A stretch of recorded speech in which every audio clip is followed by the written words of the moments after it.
चलिए दोस्तों, अब डिस्कस कर लेते हैं एरर डिटेक्शंस के क्वेश्चंस।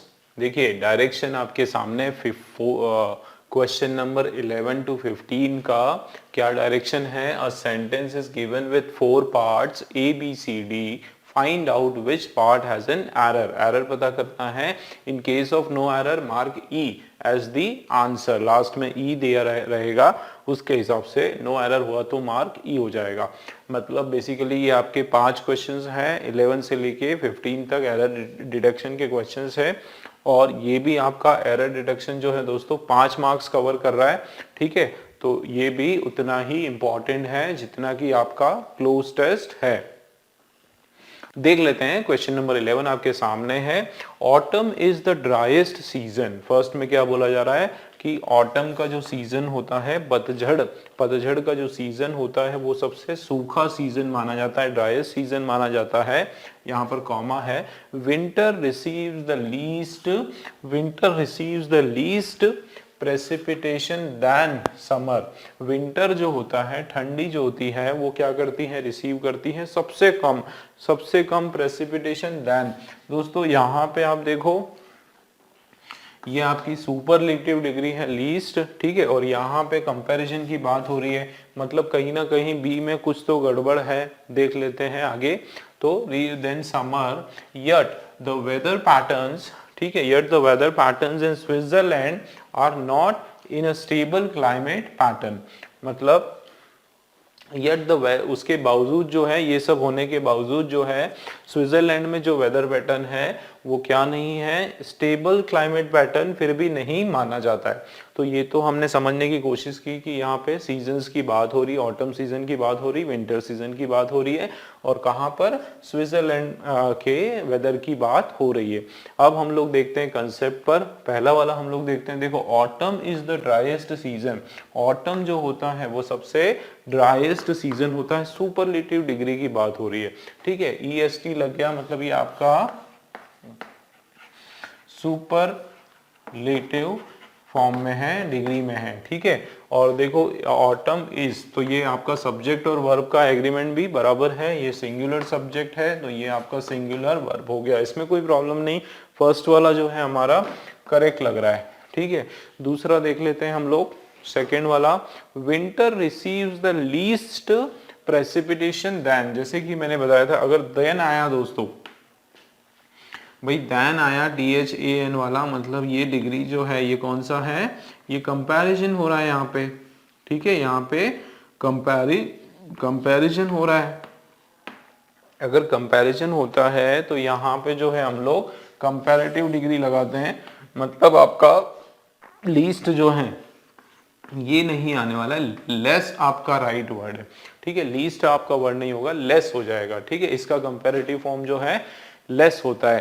तो क्या हो गया हमारा, autumn is the driest season, winter receives the less, ठीक है, winter receives the less precipitation than summer, ये आपका बराबर हो जाएगा, ठीक है। यट उसके बावजूद क्या, कि ये जो वेदर पैटर्न्स हैं, वेदर देखो ध्यान देना, किसकी बात हो रही है, द वेदर पैटर्न्स, वेदर के जो अलग अलग टाइप्स हो रहे हैं, पैटर्न्स हो रहे हैं, ये आपका जो नाउन है ये आपका प्लूरल नाउन है दोस्तों, ठीक है ना। प्लूरल नाउन है तो प्लूरल नाउन है तो प्लूरल वर्ब आने वाला है, ठीक है। तो ये यहाँ पे कहाँ पर है ये पैटर्न, स्विट्जरलैंड में आर, तो ये आर आपका आ गया प्लूरल वर्ब, मतलब ये आपका सब्जेक्ट वर्ब का एग्रीमेंट एकदम बराबर है। Are not in a stable climate pattern, ये एक स्टेबल क्लाइमेट पैटर्न नहीं है, तो यहाँ पर कोई एरर नहीं दिख रहा है। मतलब केवल हमारा ये सिंगल एरर का क्वेश्चन है, बी वाला हमारा आंसर आ गया, ठीक है। क्लियर है दोस्तों। चलिए 12th क्वेश्चन देखो। इन सिटीज, ठीक है, सिटीज में बात हो रही है, where new airports have been developed. Cities की बात हो रही है जहां पर कि नए जो एयरपोर्ट्स हैं वो डेवलप किए गए, हैव बीन डेवलप मतलब डेवलप किए गए। कैन बी, आगे क्या बात हो रही, कॉमा के बाद, कैन बी रिवाइव्ड, उनको क्या किया जाएगा, रिवाइव किया जाएगा, चेक किया जाएगा, है ना। Can be revived as dedicated terminal, उनको रिवाइव किया जाएगा किस प्रकार, as dedicated terminal for low cost and regional for low cost and regional flights. ठीक है, तो ध्यान देना इन सिटीज, यहाँ पे क्या बात हो रही है, शहरों में, ध्यान देना जरा मीनिंग में ध्यान देना, शहरों में जहाँ की नए नए जो एयरपोर्ट्स हैं वो डेवलप किए गए हैं, कैन बी रिवाइव्ड। दोस्तों कैन बी रिवाइव्ड, तो क्या new airports have been developed, can be revived as dedicated terminal, can be revived as dedicated terminal for low cost and regional flights के लिए। अब आप मुझे एक चीज बताइए, यहाँ पे हम लोग बोल रहे हैं, देखो क्या मीनिंग कुछ समझ में आ रहा है, कुछ गड़बड़ तो लग रहा है ना। देखो इन सिटी, शहर में जहाँ की नए नए एयरपोर्ट्स जो हैं वो बनाए गए, ठीक है, सिटीज जहाँ पे, इन सिटीज शहरों में, ध्यान देना शहरों में जहाँ पर भी नए नए एयरपोर्ट बनाए गए हैं, कैन बी रिवाइव, उनको रिवाइव कर सकते हैं। तो शहरों में को रिवाइव कर सकते हैं, कैसे रिवाइव कर सकते हैं, मतलब ये आपका जो कैन बी है, ध्यान देना दोस्तों, कैन बी जो है आपका ऑक्सिलरी वर्ब है, ठीक है, ऑक्सिलरी आपका मॉडल ऑक्सिलरी वर्ब हो गया, है ना, ऑक्सिलरी वर्ब हो गया। अब ये अगर आपका वर्ब है तो इसका नाउन का है या इसका सब्जेक्ट का है, भाई वर्ब किसी नाउन के लिए आता है ना, किसी नाउन के लिए होता है। तो ये देखो कैन बी रिवाइव, उसको रिवाइव किया जाएगा, किसको रिवाइव, नए एयरपोर्ट्स को रिवाइव किया जाएगा, क्या है ना, एज अ डेडिकेटेड टर्मिनल्स की तरह, है ना। तो यहाँ पे एयरपोर्ट्स की बात नहीं हो रही, सब्जेक्ट एयरपोर्ट नहीं है, मतलब यहाँ पे सब्जेक्ट आपका क्या है, सिटीज है, क्या है, सिटीज आपका सब्जेक्ट है। अब सब्जेक्ट अगर आपका सिटीज है तो ये इन क्यों सेंस में आया, इन का कुछ समझ में नहीं आ रहा, मतलब दोस्तों इन जो है इसकी रॉन्ग प्लेसमेंट है, इन यहाँ पे गलत है, इन यहाँ पे नहीं आएगा, क्यों, क्योंकि यहाँ पे सब्जेक्ट ही आपका मिसिंग है, तो वो वर्ब किस सब्जेक्ट के लिए बोल रहा है। अब आप पढ़ो, देखो विदाउट इन पढ़ो, cities where new airports have been developed, यहाँ पे किसकी बात हो रही है पता है, यहाँ पे एयरपोर्ट डेवलप करवाने की बात नहीं हो रही है, एयरपोर्ट के लिए ये हमारा कैन भी नहीं है, कैन बी रिवाइव, किसको रिवाइव किया जाएगा, उन एयरपोर्ट्स को रिवाइव नहीं किया जाएगा, उन शहरों को रिवाइव किया जाएगा जहां पर नए जो एयरपोर्ट्स हैं वो बनाए गए हैं, ठीक है। और क्या होगा कि वहां पे डेडिकेटेड टर्मिनल माना जाएगा, उस शहर को एक डेडिकेटेड टर्मिनल माना जाएगा, एयरपोर्ट को टर्मिनल नहीं माना जाएगा, उस शहर को डेडिकेटेड टर्मिनल माना जाएगा लो कॉस्ट और रीजनल फ्लाइट्स के लिए, है ना। तो लो कॉस्ट और फ्लाइट्स के लिए, मतलब यहाँ पे जो सब्जेक्ट है वो आपका सिटीज है, तो ये इन जो है ये एरर है हमारा, कंफ्यूज करने के लिए हमको दिया हुआ है, ठीक है, इन हमारा रॉन्ग हो गया, ठीक है। तो देखो विदाउट इन पढ़ो, cities where the new airport have been develop, ऐसी शहर जहां पे नए नए एयरपोर्ट्स बनाए गए उनको रिवाइव किया जाएगा, किस तरह से, एक डेडिकेटेड टर्मिनल की तरह, जहां पर क्या होगा कि लो कॉस्ट एंड रीजनल फ्लाइट भी चलने वाली है और कॉस्ट भी जो है वो भी बहुत कम होने वाला है, ठीक है दोस्तों, क्लियर है। चलिए 2 क्वेश्चन किए, अगले क्वेश्चंस देख लेते हैं। क्वेश्चन नंबर 13 देख लेते हैं दोस्तों। क्वेश्चन नंबर 13 आपके सामने है, इन द कमिंग ईयर्स। दोस्तों ये जो आपका एरर के क्वेश्चंस है, ठीक है, 2 क्वेश्चन हम लोगों ने कर लिए थे, 3 क्वेश्चंस और हमारे एरर के हैं, वो हम देखते हैं। In the coming years it's an establishment fact, sorry, in the coming years it's an established fact that only technology would be embedded upon our everyday life। क्या मीनिंग थोड़ा सा निकल के आ रहा है इससे कि कमिंग ईयर, आने वाले कुछ सालों में, in the coming year it is an establish, ये बिल्कुल पक्की बात है, एकदम बना हुआ सच्चाई है, एकदम अड़िग सच्चाई है ये कि ओनली टेक्नोलॉजी वुड, केवल जो तकनीक है, would embedded upon our everyday life, मतलब वो तकनीक ही हमारे हर एक जीवन के हर हिस्से में उपयोग में आने वाली है, ठीक है। अब इसके अंदर कुछ एरर हैं, हम लोग देख लेते हैं। In the coming years, first में क्या दिया हुआ है ऑप्शन में, देखो इन द कमिंग ईयर्स, आने वाले सालों में, इन द कमिंग ईयर्स, तो यहाँ कोई गड़बड़ नहीं है, यहाँ बराबर है इन द कमिंग ईयर्स, ठीक है। फिर कॉमा आया, इट्स एन, ये है ना, ये आपका सब्जेक्ट हो गया, इट्स आपका क्या हो गया यहाँ पर, इट्स आपका सब्जेक्ट हो गया, एन एस्टैब्लिश्ड फैक्ट, मतलब ये एक बिल्कुल अडिग फैक्ट है, एकदम बनी हुई बात है, ये फैक्ट है कि दैट ओनली टेक्नोलॉजी, ध्यान देना, ओनली टेक्नोलॉजी, दैट ओनली, केवल जो टेक्नोलॉजी है, सिर्फ जो टेक्नोलॉजी है वुड बी एम्बेडेड, वो एम्बेड की जाएगी, वुड बी एम्बेडेड, वो एम्बेड की जाएगी, ठीक है। एम्बेडेड मतलब यूज में आएगी अपॉन आवर एवरीडे लाइफ। तो ये एम्बेडेड अपॉन, अपॉन मतलब लाइफ के ऊपर, ऊपर अपॉन की बात नहीं हो रही यहाँ पे, embedded in our everyday life, ठीक है। तो एम्बेडेड जो वर्ड है उसके बाद आपका अपॉन प्रीपोजिशन नहीं आएगा, एम्बेडेड है ना, ये आपका रॉन्ग हो जाएगा। एम्बेडेड के बाद जो है आपका इन प्रीपोजिशन आने वाला है दोस्तों, ठीक है। तो ये हमारा एरर किस में है, डी वाले में हमारा एरर आ गया। चलिए नेक्स्ट 14 क्वेश्चन देख लेते हैं। Being a very sincere employee, ठीक है, being a very sincere employee the management decided to interest him of more responsibilities for the development of the organisation. क्या हो रहा है देखो, फिर से देख लेते हैं। Being a very sincere employee मतलब एक सिंसियर, बहुत ही होनहार, बिल्कुल सिंसियर अटेंटिव एम्प्लॉय होते हुए, ठीक है। बीइंग अ वेरी सिंसियर मतलब एकदम सिंसियर एम्प्लॉय होते हुए, ठीक है, होते हुए the management decided to, management ने निर्णय किया, ठीक है, डिसाइडेड टू, क्या डिसाइडेड टू किया, इंटरेस्ट हिम मतलब भरोसा करना या उस पर देना, उसको और ज्यादा रिस्पॉन्सिबिलिटी का प्रभार देना, है ना, यहाँ पे प्रभार देना, interest him of more responsibilities. तो interest him of more responsibilities, ज्यादा जिम्मेदारियों का उसको प्रभाव देना। तो देखो फिर से देख लेते हैं। Being a very sincere employee, बहुत सिंसियर एम्प्लॉय होते हुए the management decided to interest him, him मतलब किसको, उसको। दोस्तों ये हिम क्या है, आपका प्रोनाउन है, इसका प्रोनाउन है। अब दोस्तों मैंने क्या कहा है पीछे भी कुछ, जो जब भी हमने पेपर सॉल्व किया है या कुछ भी, जब हम कंसेप्ट की क्लासेस चल रही थी, मैंने आपको बताया था कि भैया अगर कहीं पे प्रोनाउन आ रहा है ना, शुरू में ही प्रोनाउन आ रहा है, इसका मतलब उसका नाउन का है। नाउन, प्रोनाउन कभी भी अपने आप में अकेला नहीं होता है। स्टार्टिंग कभी भी होती है किसी भी आर्टिकल की, किसी भी पैराग्राफ की शुरुआत होती है तो प्रोनाउन से शुरुआत नहीं होती, उसका कोई नाउन होना चाहिए जिसके बारे में वो प्रोनाउन बात कर रहा है, या वो प्रोनाउन जिस नाउन को रिप्रेजेंट कर रहा है, वो नाउन कहाँ है।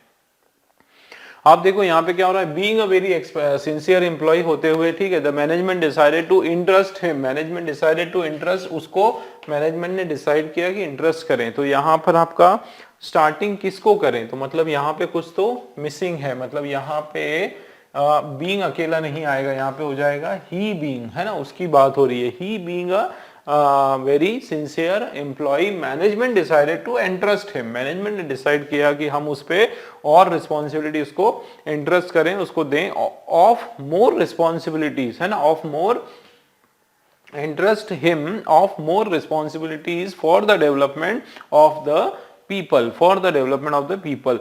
तो more responsibilities for the development of people, ठीक है। तो यहाँ पे हमको एरर पता चल गई, एक तो ही वाला है प्रॉब्लम, है ना, और ये तो बराबर है, ठीक है। इंटरेस्ट विथ मोर रिस्पॉन्सिबिलिटीज होगा कि ऑफ मोर रिस्पॉन्सिबिलिटी, तो interest him with more responsibilities, यहाँ पे मुझे लग रहा है कि ये भी आपका रॉन्ग है, ठीक है। Management decided to interest with, क्योंकि ऑफ मोर नहीं विथ आ जाएगा, तो ये आपका इंटरेस्ट, ठीक है, इंटरेस्ट के बाद जो है विथ आने वाला है आपका ऑफ, ये भी आपका रॉन्ग हो गया, ठीक है दोस्तों। हिम आपका बराबर है, मतलब यहाँ पे दो एरर है, इसके आपका बी में भी एरर है और आपका इसमें सी के अंदर भी एरर आ गया, ठीक है, क्लियर है। चलिए देख लेते हैं, ए वाला भी आपका एरर है, ठीक है, ए वाला भी आपका एरर है। चलिए 15 question, over the last few years it has been observed, ठीक है, over the last few years it has been observed that even the good intention of all the public policy schemes fail to be adopted by people who would benefit from them the most, who would benefit from them the most, ठीक है। क्या meaning निकल के आ रहा है कि over the last few year, पिछले कुछ सालों से, है ना, वो लास्ट फ्यू ईयर मतलब पिछले कुछ वर्षों से, पिछले कुछ सालों से, इट हैज बीन ऑब्जर्व, इस बात को देखा गया, ऑब्जर्व किया गया, इट हैज बीन किया गया, ठीक है, ऑब्जर्व्ड दैट की even the good intention of all public policy scheme, यहां तक कोई प्रॉब्लम नहीं। देखो even the good intention, ये इंटेंशन आपका नाउन हो गया, और ये कैसा नाउन है आपका? सिंगुलर नाउन है, मतलब इसके बाद वर्ब भी आ सकता है, वो सिंगुलर होगा। तो ठीक है, good intention of all public policy schemes, जितनी भी पब्लिक पॉलिसी स्कीम्स हैं उनका जो गुड इंटेंशन, उनका अच्छा मोटिव है, फेल्स टू बी, ध्यान देना, फेल्स टू बी अडॉप्टेड। तो यहाँ पे ये जो है फेल, जो है फेल नहीं आएगा, फेल्स हो जाएगा। क्यों? क्योंकि यहाँ पे इंटेंशन फेल होने की बात हो रही है ना, इंटेंशन, उसकी मंशा जो है उसको फेल होने की बात हो रही है, मतलब इंटेंशन आपका सिंगुलर नाउन है, तो यहाँ पे फेल्स होगा, फेल नहीं होगा। ठीक है, फेल टू बी अडॉप्टेड, ठीक है, fail to be adopted by people who would be benefited, यहाँ पे भी गड़बड़ हो गया, हु वुड बेनिफिट नहीं, हु वुड बी बेनिफिटेड। ठीक है, इस तरह से बात हो रही है, फ्रॉम देम द मोस्ट, है ना, who people who would be benefited from them the most. ठीक है, मतलब इसमें एरर्स कहाँ कहाँ आ गया हमारा? इसके अंदर सी में हमारा एरर है और डी वाला हमारा रॉन्ग है। देख लेते हैं, सी और डी का हमारा एरर आ गया इसमें। ठीक है, अच्छा, एक और देखो आप, over the last few years it has being आ गया, बीइंग ऑब्जर्व, बीइंग नहीं होगा, क्या हो जाएगा? बीन हो जाएगा, इट हैज बीन हो जाएगा, वर्ड का आपका एरर है, स्पेलिंग की रॉन्ग है ना, बीइंग आईएनजी वाला नहीं होगा, तो इसमें हमारा ए भी रॉन्ग है। ठीक है, ए के अंदर आपका एरर हो गया, उसके बाद आपका सी के अंदर एरर और डी के अंदर, तो ए सी डी का है आपका, ए सी डी, ये वाला फिफ्थ वाला आपका राइट आंसर है। ठीक है दोस्तों, चलिए नेक्स्ट अगले कुछ टाइप के क्वेश्चंस के साथ फिर से मिलते हैं। नमस्कार दोस्तों, स्वागत है आप सभी का एक बार फिर से। दोस्तों कंटिन्यू करते हैं हम लोग आईबीपीएस क्लर्क का जो क्रैश कोर्स, जल्दी जल्दी हम लोग क्वेश्चंस कर रहे हैं, पूरा क्वेश्चन पेपर आप लोगों के सामने। देखो डायरेक्शन हमने क्वेश्चन नंबर 1 to 15 तक हमने पढ़ा, जिसमें हमने अलग अलग फॉर्मेट्स के क्वेश्चंस देखे, कुछ हमने फिल इन द ब्लैंक्स के क्वेश्चंस देखे, आपके क्लोज टेस्ट के क्वेश्चंस देखे हमने।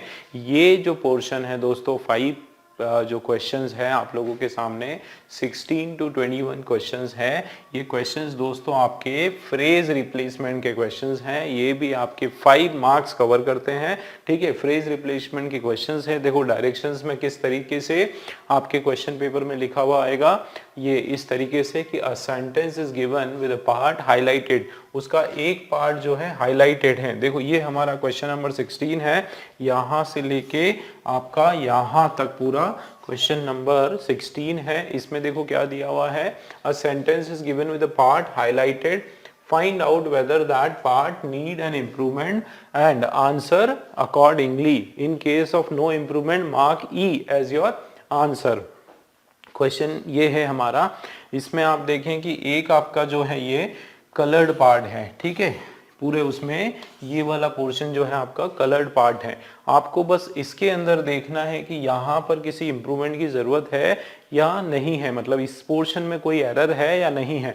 अगर ये 5 ऑप्शंस आपके पास में है, 4 ऑप्शंस आपके पास में है, 5वां जो ऑप्शन है नो रिप्लेसमेंट रिक्वायर्ड, अगर कोई भी एरर नहीं है तो उसमें नो रिप्लेसमेंट रिक्वायर। दोस्तों इसमें मैं आप लोगों को सजेस्ट करूंगा, इसमें आप लोग ऑप्शंस पे शुरू में ना जाएं। ठीक है, सबसे पहले आप खुद से ट्राई करें, आप पूरे आपके सेंटेंस को 2 बार 3 बार इसको रीड करें, आप खुद से ट्राई करें कि कहाँ एरर हो सकता है, फिर आप ऑप्शंस में जाएं। ठीक है, क्योंकि आप डायरेक्ट अगर ऑप्शंस में जाएंगे, क्योंकि बहुत ही क्लोज ऑप्शंस हैं दोस्तों, इतने क्लोज ऑप्शंस हैं कि आप कई बार कंफ्यूज हो जाओगे। ठीक है, तो पहले ऑप्शंस ना देखें, पहले खुद से सॉल्व करने की कोशिश करें। चलिए शुरू करते हैं। क्वेश्चन मैं पढ़ता हूं, देखो, politicians do not represent ideas और पॉलिसी पोजीशंस। पॉलिटिशियंस जो होते हैं, जो राजनेता या नेता लोग जो होते हैं, they do not represent ideas, वो किसी आइडियाज को रिप्रेजेंट नहीं करते हैं या फिर किसी पॉलिसी पोजीशंस को नहीं करते हैं। इंस्टेड ऑफ, देखो क्या लिखा है, बदले में, instead of they stand for groups of people, है ना, इनके बदले, किनके बदले, इन आइडियाज को, ना तो देखो पॉलिटिशियंस ना तो किसी आइडिया, ना विचार को रिप्रेजेंट करते हैं, ना किसी पॉलिसी पोजीशन को रिप्रेजेंट करते हैं, इन सब के बदले में बजाय इनके वो क्या करते हैं, दे stand for groups of people. तो देखो पॉलिटिशियंस डू नॉट, है ना, politicians do not politicians do not represent ideas and policy position instead of, ठीक है, दे stand for groups of people. दोस्तों ये जो वर्ड है क्या लिखा है आपका, इंस्टेड ऑफ, ठीक है, इंस्टेड ऑफ यहाँ पे एरर है, इसका मैं आपको एक रूल बता देता हूं, ठीक है ना। तो जैसे आपने अगर हमने लिखा इंस्टेड, ठीक है, और इंस्टेड के बाद अगर ऑफ आया, ध्यान देना दोस्तों, इंस्टेड के बाद अगर ऑफ आया तो आपका उसके बाद जो है क्या आने वाला है, ऑब्जेक्ट आना बहुत जरूरी है, ठीक है, ऑब्जेक्ट आना बहुत जरूरी है।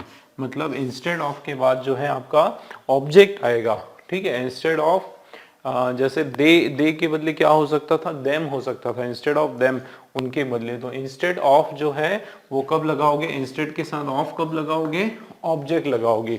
अगर ऑब्जेक्ट मिसिंग है, अगर इंस्टेड यहाँ पे इंस्टेड है और उसके बाद मान लो ऑब्जेक्ट मिसिंग है, ऑब्जेक्ट जो है वो नहीं है, तो यहाँ पे ऑफ नहीं लगेगा, ठीक है, आप जो है ऑफ नहीं लगाओगे।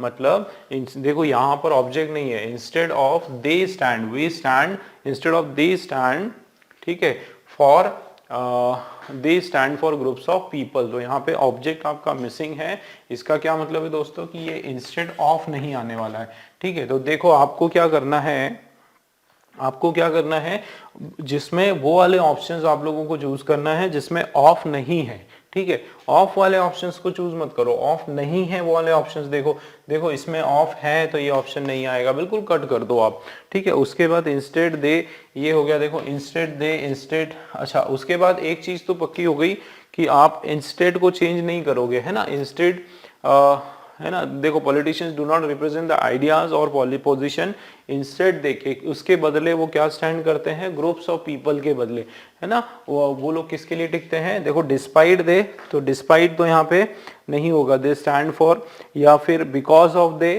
तो ये बिकॉज वर्ड या डिस्पाइट वर्ड आपका नहीं आएगा, मतलब सी वाला और डी वाला आपका रॉन्ग हो गया, ये नहीं आएगा। देखो ये बी वाला आप देखो इंस्टेड दे आ गया, ठीक है, इंस्टेड के बाद ऑफ नहीं है, तो ये देखो इंस्टेड दे क्या होता है, stood for groups of people.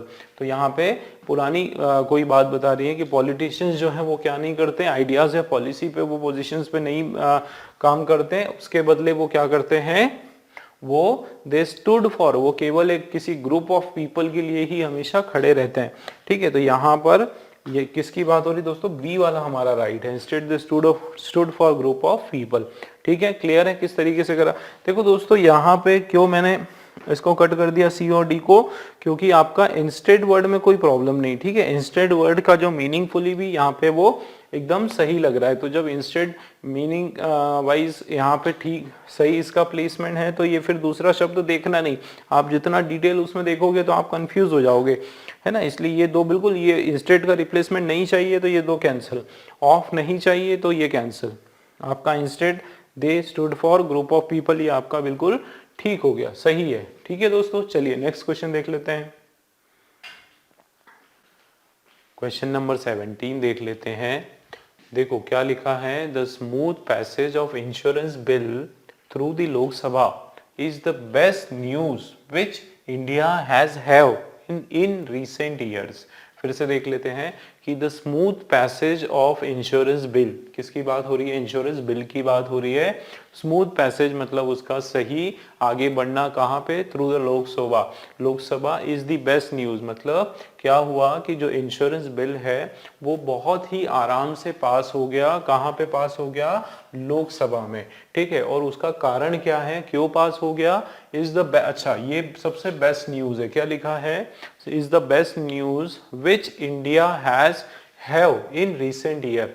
मतलब इंडिया के लिए जो सबसे बेस्ट न्यूज है वो क्या है, वो है ये जो इंश्योरेंस बिल है ये एकदम जल्दी से फटाफट, मतलब कोई इसमें ज्यादा अपोजिशन ने कोई प्रॉब्लम नहीं दिया, कोई इसमें अवरोध नहीं आया, है ना, आराम से ये इंश्योरेंस बिल जो है लोकसभा में पास हो गया। और ये जो है एक तरह की बेस्ट न्यूज है which India has have in recent year. तो दोस्तों ये जो न्यूज वर्ड है ना, विच हम लोग जो है, विच यहाँ पे गलत यूज हो रहा है, विच यूज नहीं करेंगे हम लोग, यहाँ पे क्या आएगा, दैट आ जाएगा, जो कि, क्योंकि न्यूज की बात हो रही है यहाँ पे, ठीक है। विच हम लोग जनरली किसी को स्प्रेड करना हो, कोई मटेरियल की बात हम लोग करते हैं, ठीक है, कोई डिस्ट्रीब्यूशन की बात करते हैं तो विच लगाते हैं। दैट किसी पर्सन की किसी स्पेसिफिक इवेंट की बात कर रहे हैं या किसी स्पेसिफिक न्यूज़ की बात कर रहे हैं, कोई ओकेजन की बात कर रहे हैं, तो उसमें दैट आने वाला है। तो सबसे पहले तो यहाँ पे ये एरर है कि विच यहाँ पे नहीं आएगा, यहाँ पे विच के बदले क्या आने वाला है, दैट आने वाला है। इंडिया हैज हैव, दोस्तों इसका मैं आपको बताता हूँ। देखो ये तो आपका क्या है, हेल्पिंग वर्ब है, आपका हेल्पिंग वर्ब है या फिर आपका ऑक्सिलरी वर्ब है, ठीक है। तो और कौन सा है, हैज है, तो हैज ही आता है। लेकिन हैज के बाद हमको पता है कि वर्ब का थर्ड फॉर्म आता है, वर्ब का थर्ड फॉर्म आता है। तो ये जो हैव जो है ये तो सेकंड फॉर्म है भाई, हैव नहीं, ये तो फर्स्ट फॉर्म है। तो इसका थर्ड फॉर्म क्या है, हैड है ना, यही होता है ना, हैज या फिर हैव, ये फर्स्ट फॉर्म है। इसके सेकंड फॉर्म की बात करेंगे तो हैड हो जाएगा, थर्ड फॉर्म की बात करेंगे वो भी हैड हो जाएगा। तो यहाँ पे हैव गलत हो गया हमारा, सही क्या हो जाएगा दोस्तों, हैड। तो हैज हैड हो सकता, हैज हैड हमारा सही है। तो बिल्कुल ऑप्शंस पे जाने की जरूरत नहीं, पहले आप लोग पहले खुद से अपने आप से करेक्ट करो और देखो, श्योर हो जाओ कि यार क्या गलतियां हो रही है, थोड़ा भी आइडिया लग जाएगा फिर ऑप्शन पे जाया करो, वरना ऑप्शन पूरा आपको घुमा के रख देगा, ठीक है। फर्स्ट क्या है हमारा, is the best news that India, तो यहाँ पे दैट तो आया है, लेकिन इधर क्या आ रहा है, that India has in recent new, तो हैज हैड इन, तो यहाँ पे देखो मेन वर्ब मिसिंग है, has in, India has in recent year, तो ये आपका रॉन्ग हो जाएगा, ठीक है, क्योंकि यहाँ पे मेन वर्ब मिसिंग है, तो ये आपका रॉन्ग हो गया। दोस्तों दो बार ही आएगा, है ना, इंडिया हैज इन नहीं, इंडिया हैज हैड, जिसके पास इंडिया को प्राप्त हुआ, इंडिया के पास है ये न्यूज। देखो अगर आप यहाँ पे ये लगाओगे ही नहीं, ठीक है, हैज हैड लगाओगे नहीं, तो पता है मीनिंग चेंज हो जाएगा। Smooth passage of the insurance bill through the Lok Sabha is the best news that India has in recent year. तो इंडिया हैज, इंडिया के पास है वो न्यूज, तो क्या फायदा, इंडिया के पास news that India has had in recent year, वहां पे मेन वर्ब लगेगा वहां पे, ठीक है, मीनिंग उसका चेंज हो जाएगा नहीं तो ये आपका फर्स्ट वाला रॉन्ग हो गया। ये देखो is the best news which, ये विच आ गया यहाँ पे, तो रॉन्ग हो जाएगा, हमको दैट करना है, ठीक है, ये रॉन्ग हो गया हमारा। विच हैज हैड, ये तो ठीक है, लेकिन ये आपका रॉन्ग हो गया। थर्ड वाला आप देखो, B is also wrong, is the best news, ये दैट आपका आ गया, दैट इंडिया हैज हैड, ये आ गया आपका इन रिसेंट ईयर, मतलब सी वाला आपका दोस्तों राइट हो जाएगा, ठीक है। ये देखो हैज बीन तो यहाँ पे आना ही नहीं है, तो डी वाला रॉन्ग है, नो करेक्शंस तो होगा नहीं, तो ये भी रॉन्ग है, मतलब आपका सी वाला जो ऑप्शन है राइट ऑप्शन है दोस्तों, ठीक है। चलिए नेक्स्ट क्वेश्चन देखते हैं। चलिए दोस्तों क्वेश्चन नंबर 18 देख लेते हैं। ये 18 वाला क्वेश्चन आपके सामने है। He asked his supporters to prepare them for shouldering greater responsibilities, ठीक है, क्या मीनिंग निकल के आ रहा है, उसने पूछा, ही आस्क्ड हिज सपोर्टर्स, उसने अपने सपोर्टर्स से कहा, to prepare them for shouldering greater responsibility, की अपने आप को तैयार रखो ग्रेटर रिस्पॉन्सिबिलिटीज शोल्डर करने के लिए, को ग्रहण करने, धारण करने के लिए, बड़ी जो रिस्पॉन्सिबिलिटी लेने के लिए आप लोग तैयार रहो। तो टू प्रिपेयर क्या, ask his supporters to prepare dash, तो दोस्तों यहाँ पे टू प्रिपेयर ये ऑब्जेक्ट देम नहीं आने वाला, यहाँ पे क्या आ जाएगा आपका, टू प्रिपेयर देम सेल्व्स आ जाएगा, ठीक है, टू प्रिपेयर क्या हो जाएगा, देमसेल्व्स हो जाएगा, क्योंकि ऑब्जेक्ट की जगह पे यहाँ पे हो गया है, ठीक है। तो ये आपका एम्फेटिक प्रोनाउन है, कौन सा प्रोनाउन आ गया आपका, ये एम्फेटिक है ना, एम्फेटिक प्रोनाउन ये यहाँ पर यूज हो गया है ना, टू प्रिपेयर देमसेल्व्स आपका ये यहाँ पर एरर लग रहा है। चलिए ऑप्शन देख लेते हैं, बाकी देखो और कुछ भी चेंज नहीं होगा, to prepare themself for shouldering भी आपका करेक्ट है, तो बाकी कुछ भी चेंज नहीं होगा। मैंने इसीलिए कहा है कि आप पहले जो है एरर को खुद से सॉल्व करो, खुद से कोशिश करो, नहीं हो तो फिर हेल्प लो। अगर आप इस पे जाओगे तो आप इंटेंशनली आपको जो है लगेगा कि ये भी हो सकता है वो भी हो सकता है, और आप कंफ्यूज होके गलत टिक करके आ जाओगे। इसलिए पहले अपना श्योर हो जाओ कि हाँ ये होना है ये नहीं होना है, ठीक। अब देखो टू बी प्रिपेयर, तो ये to be prepare to be नहीं आने वाला है, कोई जरूरत ही नहीं है टू प्रिपेयर, तो ये रॉन्ग हो गया, ठीक है ना। प्रिपेयरिंग देम, अब क्या जरूरत है, जब टू प्रिपेयर बराबर है तो आईएनजी लगाने की जरूरत ही नहीं है, ठीक है। इसलिए कंफ्यूज नहीं होना दोस्तों, पहले से ही माइंडसेट कर लो कि हाँ यही होना है, टू प्रिपेयर देमसेल्व्स। देखो ये आ गया हमारा to prepare themselves for shouldering greater responsibilities, ये आपका सी वाला राइट है। इधर देखो to prepare themselves to shouldering, तो टू की जरूरत नहीं है, फॉर यहाँ पे बिल्कुल करेक्ट है, ये आपका रॉन्ग हो गया। ठीक है, नो करेक्शन तो यहाँ पे होने वाला नहीं है। ठीक है दोस्तों, इस तरीके से अपने को ये क्वेश्चन सॉल्व करना है, सी वाला राइट है। चलिए नेक्स्ट क्वेश्चन देखते हैं